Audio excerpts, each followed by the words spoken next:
இனி summer holidays கண்ணு கால் GT ஹாலிடேஸ்க்கு பண்ணு. GT holidays, south India's #1 travel brand. Aishwarya Rajinikanth அவர்கள் கூட வந்துட்டு ஒரு புதுசாக ஒரு வீடு கட்டி ரஜினி சார்லாம் வந்து பார்த்து என்ன இப்படி கட்டிருக்கீங்கன்னு, பொண்ணு வீடு அப்படின்னா எப்படி பாராட்டாலும் நமக்கு தெரியும். இதை தாண்டி இந்த வீட்டு கட்டுவதற்கான ஒரு வைராக்கியமும் ஒரு வழியும் வந்து ஐஸ்வர்யா ரஜினிகாந்த் கண்டிப்பாக இருந்திருக்கும். இப்போ ரஜினி வராரு வந்து செமி ஃபினிஷிங்கில் இருக்கும்பொழுதே வந்து பார்க்குறாராம். அப்புறம் ஃபினிஷ் ஆன பிறகு வந்து இன்டீரியர்லாம் வந்து ஐஸ்வர்யா ரஜினிகாந்த் பண்ணியிருக்காங்க. அதை பார்த்துட்டு சூப்பராக பண்ணியிருக்கமான்னு சொல்லி இதுக்கு முழுக்க காரணம் தனுஷ் தன் அப்பாவுடைய வீட்டை காட்டிய ஒரு உயரத்தில் ஒரு அரண்மனை மாதிரியான வீட்டை கட்டினது தான் காரணம் அப்படின்னு பேசிக்கிறாங்க. பிரச்சனையே ஐஸ்வர்யா தனுஷுக்கான இந்த மனமுறிவுக்கான காரணம் வெளியே சொல்லப்படுறது என்னென்னா, திட்டமிட்டு குறிப்பிட்டு தன்னுடைய அப்பா அம்மாவை அங்கே வந்து அசிங்கப்பட்டதுனால நான் ஒன்றும் சலைச்சவன் கிடையாது, நானும் வந்து ஒரு டாப் ஹீரோ தான், இதே இடத்துல நான் வீடு கட்டுறேன் பாருங்க அப்படின்னு கட்டினது தான் அதில் ஏற்பட்ட பிரச்சனை தான் காரணம் அப்படின்னு. தனுஷு ஒரு கட்டத்தில் ஒரு பாதி வீடு முடிச்சிருப்பாரு. அவருக்கு வந்து ஒரு பெரிய ஃபைனான்சியல் நெருக்கடி ஏற்படும். இப்போ பாதியிலே அந்த இது நிற்கும் பொழுது தான் ஒரு குறிப்பிட்ட நிறுவனத்திற்கு, ஒரு பட நிறுவனத்துக்கு நான் பேர் சொல்ல, தொடர்ச்சியாக 6 படங்களுக்கு கால்ஷீட் கொடுக்குறேன், எனக்கு பேக்கேஜாக ஒரு சம்பளத்தை கொடுங்கன்னு தனுஷ் கேட்டதாக ஒரு தகவல். இப்போ அதே இதுதான் ஐஸ்வர்யாவுக்கு என்னன்னா, அதை தாண்டி ஒரு வீடு கட்டுறப்பா நான் உங்களை நான் 2 பேரையும் அந்த வீட்டில் உட்கார வைக்கிறேன் அப்படின்னு உருவானது தான் இந்த வீடு. தனுஷ் வந்துட்டு போயஸ் கார்டனுக்குள்ள வந்துட்டாரு. இவங்க போயஸ் கார்டன் போட்டு வெளியில போறாங்களே, அங்கே இருக்கிற இடத்துல நாம ஏன் இருக்கணும்? எனக்கு தெரிஞ்சு பார்த்தீங்கன்னா கூலி கூட அவருடைய கடைசி படமாக கூட இருக்கலாம். மேபி ஒரு ஃப்ரீயாக போய் ஒரு இடத்துல செட்டில் ஆகும். ஆனால் 2 தரப்புல இருந்து தீவிரமாக இந்த மறுமணத்துக்கு முயற்சி பண்ணிட்டு இருக்கான்னு ஒரு செய்தி ஒன்று வந்துகிட்டே இருக்காது.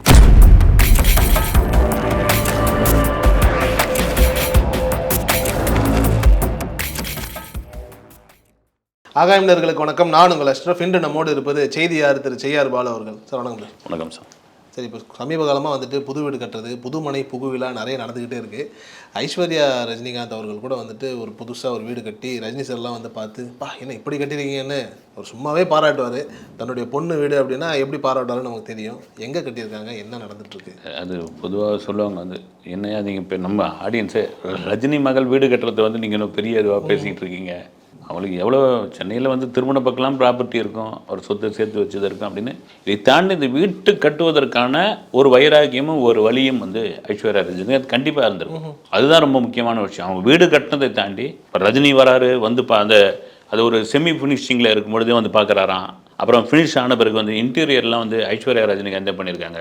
அதை பார்த்துட்டு சூப்பராக பண்ணியிருக்கமான்னு சொல்லி சமீபத்தில் ரொம்ப எளிமையான முறையில் ஒரு கிரகப்பிரவேசம் நடந்து அது பீச் ஓரம். எனக்கு தெரிஞ்சு அது எந்த பர்டிகுலராக எந்த இடம்னு நீலாங்கரை அல்லது வந்து திருவான்மியூர் பகுதியில் இருக்கிற அந்த கடற்கரை ஓரம். விஜய் வீடு பக்கத்தில் போயிட்டாங்க.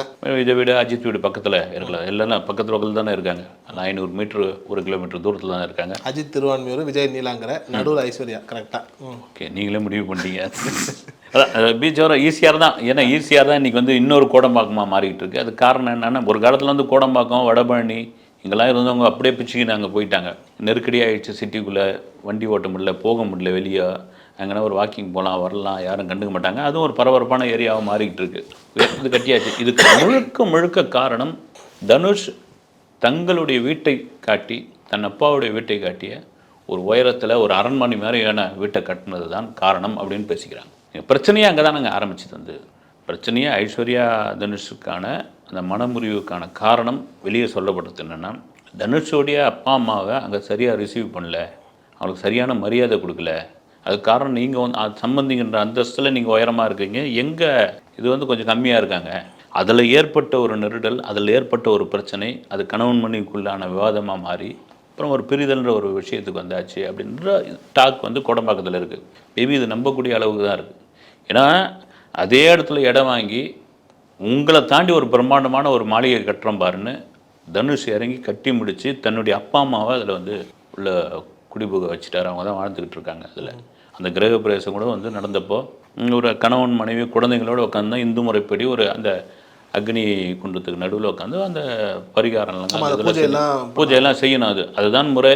நீங்கள் என்னங்க அப்படின்னாங்க, சரி வயசில் மூத்தவங்க அப்பா அம்மாவை இல்லைன்னா பக்கத்தில் இவங்க கூட உட்காருவாங்க. ஒரு வயதில் அவர் அப்பா அம்மாவோ மாமனார் மாமியாரோ உட்காந்த பிறகு கணவன் மனைவி உட்காந்து அந்த சாங்கியெல்லாம் பண்ணிப்பாங்க. அதெல்லாம் இல்லைன்னு ஏன்ற மாதிரியான ஒரு விஷயம் இருந்தது.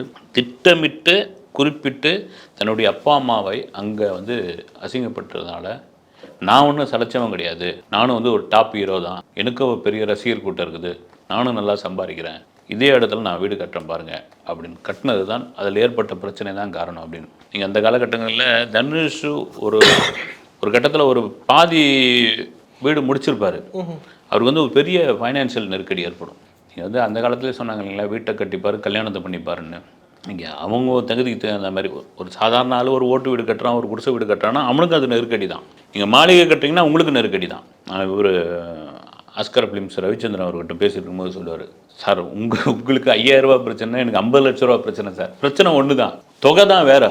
அவங்கவுங்கள அது மாதிரி தான் வந்து இப்போ பாதியிலே அந்த இது நிற்கும் பொழுது தான் ஒரு குறிப்பிட்ட நிறுவனத்திற்கு, ஒரு பட நிறுவனத்துக்கு நான் பேர் சொல்ல தொடர்ச்சியாக 6 படங்களுக்கு கால் ஷீட் கொடுக்குறேன், எனக்கு பேக்கேஜாக ஒரு சம்பளத்தை கொடுங்கன்னு தனுஷ் கேட்டதாக ஒரு தகவல். அதே போல் அவங்க கொடுத்து தொடர்ச்சியாக அந்த நிறுவனத்துக்கு அடுத்தடுத்து இன்னும் கூட ஒரு 2-3 படம் பண்ண வேண்டியதாக இருக்குது. நாங்கள் தனுஷ் கால் ஷீட் கிடைச்சாச்சு. அவரோட சம்பளத்தில் பெரும்பகுதியை குறைச்சிக்கிட்டு எனக்கு இப்போ காசு தேவைப்படுது சார், ஒரு வீட்டில் கையை வச்சுட்டேன், நீங்கள் வந்து 6 படத்துக்கு நான் கால் ஷீட் கொடுத்துட்றேன், நீங்கள் இது ஆனால் ஏகதமாக ஒரே செட்டில்மெண்ட்டாக எனக்கு வேணும் அப்படின்னு கொடுத்து தான் அந்த ஃபினிஷ் பண்ணி இதுவானது.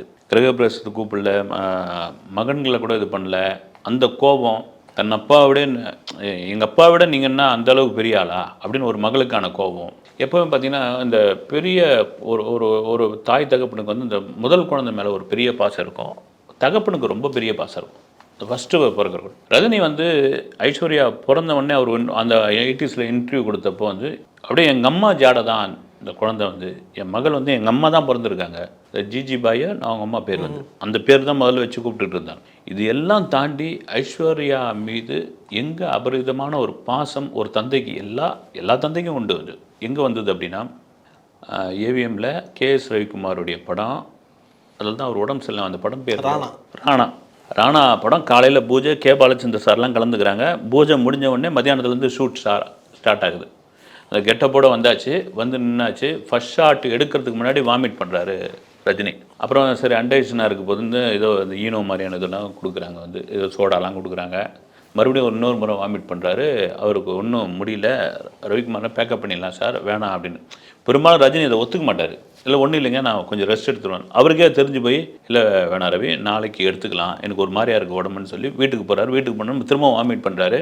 அப்போது மயிலாப்பூரில் இருக்கிற எசபெல்லா ஹாஸ்பிட்டலில் கொண்டு போய் அவரை சேர்க்குறாங்க. சேர்த்தோடனே அவங்க வழக்கமான ஒரு சில டெஸ்ட்லாம் எடுக்கிறாங்க. அவங்களே என்ன சொல்கிறாங்க, ஏதோ அன்டைஜஷன் ப்ராப்ளம், ஒன்றும் இல்லை நாங்கள் கொடுத்துட்டோன்னு. மறுபடியும் மிட் நைட்டில் அவருக்கு ரொம்ப இது ஆனோடனே காவேரி ஹாஸ்பிட்டலில் கொண்டு வரும்போது தான் கம்ப்ளீட் செக்கப். அவங்களுக்கு வந்து எல்லா டெஸ்ட்டும் எடுத்து முடிச்ச பிறகு நிறைய ப்ராப்ளம் இருக்குது உடம்புல, நீங்கள் ராமச்சந்திரா கூட்டம் எடுங்க போரூர் அப்படின்னு காட்டு தீ மாதிரி பரவ ஆரம்பிக்குது.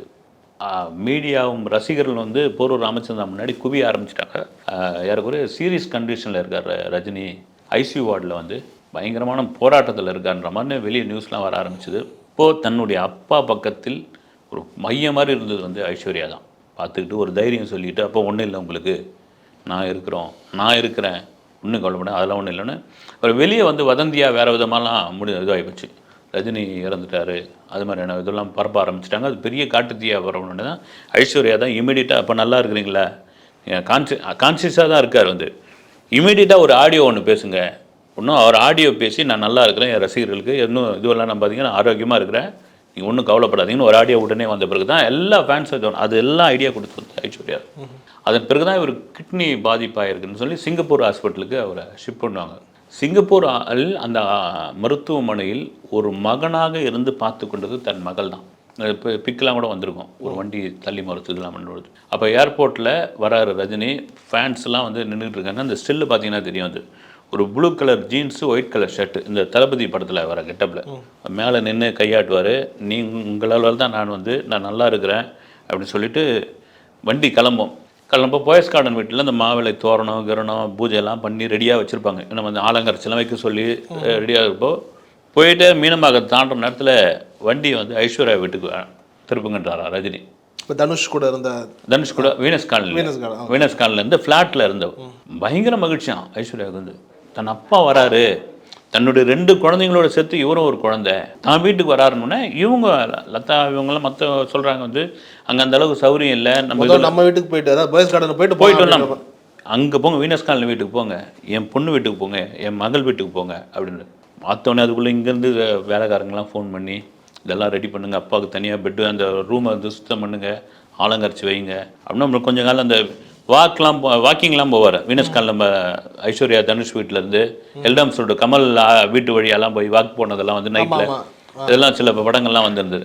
அப்புறம் அது கொஞ்சம் சின்ன ஏரியா, நிறைய ஃபேன்ஸ்லாம் வந்து வெளியே வர ஆரம்பிச்சிட்டாங்க, பார்க்க ஆரம்பிச்சு. அப்பார்ட்மெண்ட் தானே அவங்களுக்கு தெரிய ஆரம்பிச்சதுன்னு தான் கேளம்பாங்க பண்ண வீட்டுக்கு போனது. இப்படி மகள் மீது ஒரு பெரிய ஒரு பாசம் கொண்டு ஒரு நபர். இந்த வீடுன்ற ஒரு விஷயம் வரும்போது அங்கே ஆனால் தான் பார்த்தீங்கன்னா தனுஷுக்கும் ஐஸ்வர்யாவுக்கும் பிரச்சனை வந்தப்போ, அதாவது உலகத்தில் பெரிய சூப்பர் ஸ்டாராக கோடியில் சம்பளம் வாங்குறாரு, போகிற இடம் பூரா வந்து நம்மளை வந்து தலைவான்னு கூப்பிட்டாலும் ஒரு தந்தையாக வந்து மகளை பார்க்கும்போது மன அழுத்தம் இருந்தப்போ தான், நீ எதாவது படம் பண்ணுமா நான் நடிச்சு தரேன் அப்படின்னு சொல்லி உருவானது தான் லால் சலாம்.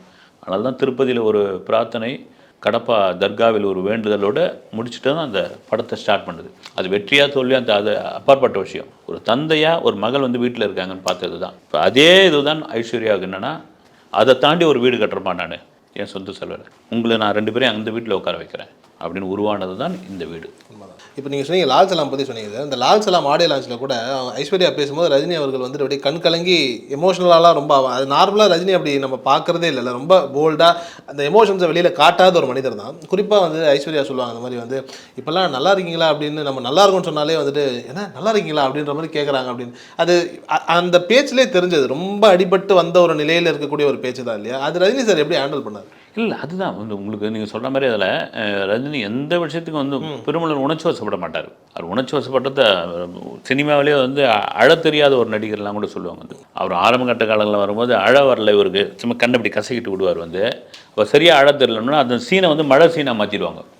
இவர் அழ சீனை வந்து மழை சீனாக மாற்றிடுவாங்க. அது அப்படி இருந்த ஒரு நபர் வந்து நிஜத்தில் தன் மகள் பேச அது எப்படி ஆரம்பிச்சதுன்னா, அந்த 2 பசங்களும் இருப்பாங்க இல்லையா, யாத்ரா லிங்கா வந்து ஒரு மகிழ்ச்சியாக அம்மா பேசுறத வந்து பார்த்துட்டு இருப்பாங்க.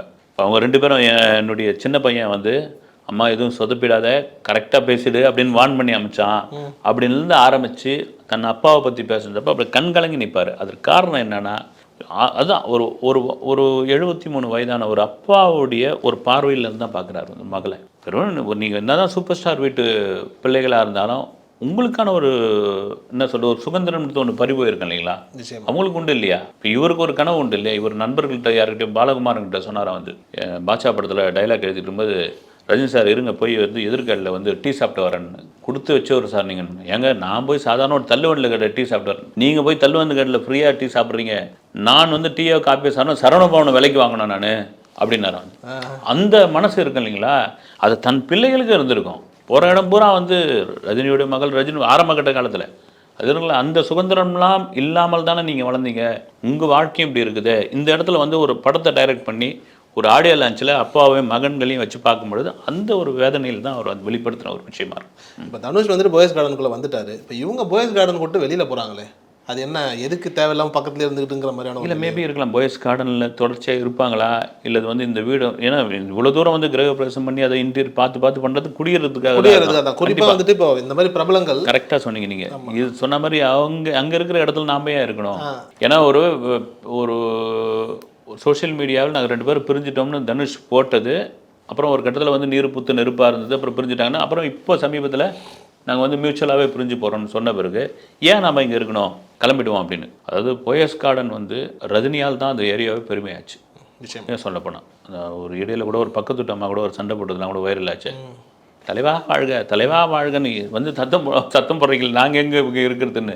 நீங்கள் ஏன் இருக்கிறது, நீங்கள் எங்கள் வெளியே போனால் நான் எங்கே இருக்கிறீங்கன்னு கேட்டால் ரஜினி வீட்டு பக்கத்தில் தானே இருக்கிறீங்கன்னு சொல்லுவீங்கன்னு சொல்லியிருந்தாங்க. ஓகே, நீங்கள் சொல்கிறது மேபி வந்து நாம் ஏன் இங்கே இருக்கணும், கிளம்புங்க போகலாம், ஒரு சௌரியமான வீட்டில் ஒரு நெருக்கடியான ஒரு இடமாக இல்லாமல் ஒரு மாறுதலுக்கு போய் இருப்போம், ஒரு பீச் வரும், ஃப்ரீயாக இருங்க. ஒரு வயசாகிடுச்சு, மேபி எனக்கு தெரிஞ்சு பார்த்தீங்கன்னா கூலி கூட அவருடைய கடைசி படமாக கூட இருக்கலாம். மேபி ஒரு ஃப்ரீயாக போய் ஒரு இடத்துல செட்டில் ஆகும். ஏன்னா ரஜினி இங்கே போயஸ் கார்டனில் இருக்கிறத விட அதிகமாக கேளம்பாக்கம் அந்த பண்ணை வீட்டில் தான் இருக்கார் அப்படின்னு சொல்லி அங்கே அவர் ஒரு செல்ல நாய் ஒன்று வளர்த்துட்டு இருக்காரு. அவர் வரலன்னா அப்படி வந்து அதுவே வந்து கத்த ஆரம்பிச்சிருவான். அது ஃபோன் பண்ணி வர சொல்லுவாங்களாம், சார் ஐயா நீங்கள் வந்து சும்மா வந்து தலையை கட்டணும், ஏதாவது போட்டு பிஸ்கெட் போட்டு போங்க, நீங்கள் கூட இருந்தால் தான் அப்படின்னு. அந்த மாதிரியான ஒரு ஏதோ ஒரு போதையாக இருந்து ஒரு நிறைவு வந்தாச்சு, ஒரு வாழ்க்கையில் ஒரு உச்சத்தை பார்த்தாச்சு, இனி வந்து மகளுக்கு கூட பேரன்களுக்கு கூட நம்ம வாழ்க்கையை செலவு பண்ணுவோம் அப்படின்ற ஒரு மனநிலை கூட ரஜினி வந்திருக்கலாம். அப்போ ரஜினிகாந்தே வந்துட்டு போயஸ் கார்டன்லேருந்து ஈஸியாக கூடி போயிடுறாரா? மேபி இருக்கலாம். அது நம்ம உறுதியாக சொல்ல முடியாது. வந்து ஒரு வீடு கட்டியிருக்காங்க, அந்த வீட்டை பார்த்து கட்டியிருக்காங்கன்னு குடி போகிறதுக்காக தான் இருக்கும். ரஜினி ஒத்துக்கிட்டு தான் இருக்கலாம், இல்லை மகள் கேட்டிருப்பாங்க அப்படின்னு. இல்லை போயிட்டு இங்கே ஒரு வீடு இருக்கட்டும், அங்கே ஒரு வீடு இருக்கட்டும், இங்கே ஒரு வாரம் இருக்கலாம், அங்கே ஒரு வாரம் இருக்கலாம்ன்ற ரேஞ்சில் கூட இருந்திருக்கலாம். மேபி முடிவு அவங்க கையில் தான் இருக்குது. ஆனால் இருந்தாலும் ஐஸ்வர்யா அவர்கள் பிறந்து வளர்ந்த ஏரியா சார் போயஸ் கார்டன் அப்படிங்கிறது. இப்போ அங்கேருந்து நீலாங்கரைக்கு ஒருத்தவங்க வந்து அது மன உளைச்சின் அடிப்படையில் இங்கேருந்து புலம்பெயர்றாங்க அப்படின்னா அது ஒரு கஷ்டம் தான் இல்லையா அது? ஆமாம், உங்களுக்கு என்ன தான் ஆயிருந்தாலும் நீங்கள் சிட்டியில் இருந்து பழகினவங்க இருக்காங்க இல்லைங்களா, அது ரொம்ப ஒரு இதான விஷயம். நான் வந்து ஒரு சென்னைக்கு வந்து ஒரு பேச்சுலராக சிட்டியில் வந்து டி நகர் மாதிரியான ஒரு ஏரியாவில் இருந்துட்டு அதுக்கப்புறம் பசங்களாம் வந்த பிறகு வாடகை கொடுக்க முடியல ஒரு புறநகர் பகுதிக்கு போனோடனே அதில் உள்ள சிரமம்லாம் தெரிய ஆரம்பிச்சது. வந்து இந்த முனுக்குன்னு டக்குன்னு ஒரு பஸ்ஸை பிடிச்சி ஓடி வந்துடலாம், ஒரு ட்ரெயினை பிடிச்சி வந்து இறங்கிடலாம், நைட்டில் எதுவுமே கிடைக்கல நடந்தே கூட வந்துடலாம், வண்டி இல்லாத காலகட்டத்தில். புறநகர் பகுதியில் போன பிறகு அந்த சிரமம் இருந்தது. நீங்கள் சொல்கிறது அது உண்மை தான். வந்து சிட்டிக்குள்ளேயே வளர்ந்த பசங்க வாழ்ந்த பசங்களுக்கு இப்போ ஈஸியாரெலாம் ஒரு புறநகராக இல்லை வந்து மேபி. ஆனால் போயஸ் கார்டன் எடுத்துங்க, சென்னையோடைய மையப்பகுதி இதய பகுதி அது வந்து அப்படின்னா மேபி அது ஒரு இருக்கலாம் இல்லையா? ஏன்னா இப்போ ரஜினி வந்துட்டு சொன்னார், அந்த காவேரி ஹாஸ்பிட்டல் ஃபங்க்ஷனில் கூட போகும்போது சொன்னார், இந்த ஹாஸ்பிட்டல் முதல்ல எங்கே இருக்குன்னு கேட்டால் கமல் வீட்டு பக்கத்தில் இருக்குன்னு சொல்கிறாங்கன்ற மாதிரி போயஸ் கார்டன் எங்கே இருக்குன்னு கேட்டாலே அது ரஜினி வீட்டில் இருக்குங்கிறது தான் அதனுடைய அடையாளம். ஸோ அப்படி இருக்கும்போது இங்கேருந்து அவங்க ஈஸியாக இருக்க போகிறாங்கிறது வந்துட்டு ஒரு மாதிரியான ஒரு நெருடல் இருக்க வாய்ப்பு இருக்குல்ல? கண்டிப்பாக. உங்களுக்கு சார் உங்களை வந்து ராகவீர அவன்யூ அவர் இருக்கிற அந்த இது பேர் வந்து அது எப்போது வந்து 80 காலகட்டங்களில் ரஜினி வந்து மாதத்துக்கு 2 ஞாயிற்றுக்கிழமை ரசிகர்களோட ஃபோட்டோ எடுத்துப்பார். அப்போ ஃபிலிமில் தான் எடுக்கணும். அப்போ ஃபிலிமில் ஸ்டாண்ட் போட்டு வச்சுருவாங்க. ரசிகர்கள் எங்கே நிற்பாங்க தெரியுங்களா? அவர் வீட்டிலேருந்து தாண்டி ஸ்டெல்லா மேரிஸ் காலேஜ் தள்ளி இந்த பக்கமாக செம்மொழி பூங்கா இப்போ இருக்கு இல்லைங்களா, அது வரைக்கும் கியூ நிற்கும். ஓ, அந்த வீட்டில் தான் ஃபோட்டோ கொடுப்பாரு. அந்த வீட்டில் தான் ஃபோட்டோ கொடுப்பாரு. வெளியே இன்னும் ஃபோட்டோ கொடுப்பாரு. பக்கத்தில் ஒரு நோட்டு வச்சு அட்ரஸ் எழுதுவாங்க. அப்போ ஃபோட்டோ வந்து தபால் அனுப்புறதுக்கு அப்போ 10 ரூபாயோ 5 ரூபாய் சார்ஜ் பண்ணுவாங்க, அந்த தபால் சார்ஜ். அப்போ நிற்க வச்சு அப்படி போட்டு தோலில் போட்டு அந்த ஃபோட்டோக்கு அப்படி க்யூவில் நிற்பாங்க வந்து இந்த காலகட்டம். அதுக்கப்புறம் குடியிருப்பு வாசிகளுக்கு வந்து தொந்தரவாக இருக்குது இது ஒன்றுன்னா அதை நிறுத்திட்டாப்ல, இவருக்கு கூட்டம் அதிகமாகிட்டு இருக்குன்னு. அப்போ எங்கன்னா போயஸ் கார்டன் வந்து ரஜினி வீடுன்னு தான். அதுக்கப்புறம் தான் அது ஃபேமஸ் ஆச்சு. ரஜினி வீடு எங்கே இருக்குன்னா போயஸ் கார்டனில் இருக்குது, போயஸ் கார்டனில் இருக்குது, போயஸ் கார்டனுக்கு சொல்லி சொல்லி சொல்லி சொல்லி சொல்லி அது ஃபேமஸ் ஆச்சு. நீங்கள் சொல்கிற மாதிரி அந்த ஏரியாவுக்கு அவரால் தான் பெருமை. இப்போ தனுஷ் ஐஸ்வர்யா ஒரு 6 மாதம் டைம் கொடுத்துருக்காங்களே சார், ஏதாவது சேர்றதுக்கான வாய்ப்புகள்? மேபி இந்த அளவுக்கு வந்துட்டாங்க. எல்லாருடைய ஆசையும் அதுதான், சேரணும். ஏன்னா ஒரு தோளுக்கு மேலே வளர்ந்துட்டாங்க மகன்கள். அவங்களாம் பார்த்தீங்கன்னா அநேகமாக ஒரு பேரனை வந்து ரஜினி தான் ஹீரோவை அறிமுகப்படுத்துவார் பொழுது அந்த அளவுக்கு வந்தாச்சு. வந்துட்ட பிறகு அவங்கள 1000 எல்லார் வீட்லேயும் உள்ள ஒரு பிரச்சனை தான் சார். அது லோலேருந்து மிடில்லேருந்து அப்பர் மிடில்லேருந்து ஹை வரைக்கும் எல்லாருக்கும் ஒரு பிரச்சனை இருக்குது. அது கொஞ்சம் ஹையில் இருக்கவே அது வெளியே தெரியுது வந்து. ஆனால் எல்லாருடைய விஷயம் என்னென்னா மகன்கள் தோளுக்கு மேலே வளர்ந்துட்டாங்க. இதுக்கப்புறம் ஏன் உங்களுக்கு கணவன் மனைக்குள்ள ஒரு சண்டை? ஒரு 6 மாதம் டைம் கொடுத்துருக்காங்க. இதுக்கிடையில் உங்கள் மனசு மாறுமா அப்படின்ற ஒரு கேள்வி உண்டு. அது மாறலை, உறுதியாக தான் இருக்கிறோம் அப்படின்போது ஒன்றும் பண்ண முடியாது. ஆனால் 2 தரப்புல இருந்தும் தீவிரமாக இந்த மறுமணத்துக்கு முயற்சி பண்ணிட்டு இருக்காங்கன்னு ஒரு செய்தி ஒன்று வந்துகிட்டே இருக்குது. அது உண்மையாக சொல்லுது? அது மேபி இருக்காது வந்து, எனக்கு தெரிஞ்சு வாய்ப்பில்லை. அதுக்கும் ஒரு காரணம் என்னென்னா நம்ம இயல்பாக பார்க்கும் பொழுது வந்து பசங்க வளர்ந்துட்டாங்க. ஒரு இதுக்கு அந்த தோலுக்கு மேலே வளர்ந்துட்டாங்க.